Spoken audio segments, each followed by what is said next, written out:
de vrede. Ik verklaar u de vrede. Geen haat en geen nijd. Ik verklaar u de vrede. Geen oorlog, geen strijd.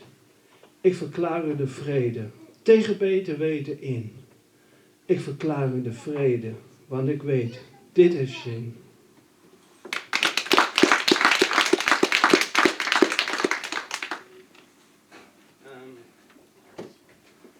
En uiteindelijk gaan we allemaal vanavond wel een keer naar bed. En dan gaan we lekker slapen. Zoals vroeger Sonja zei, lekker slapen en morgen gezond weer op. Dat was ooit, hè, Sonja. Slaap. Slaap. Slaap zacht. Droom. Neem een vlucht in de nacht.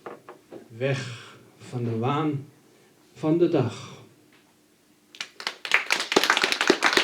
Dat was het.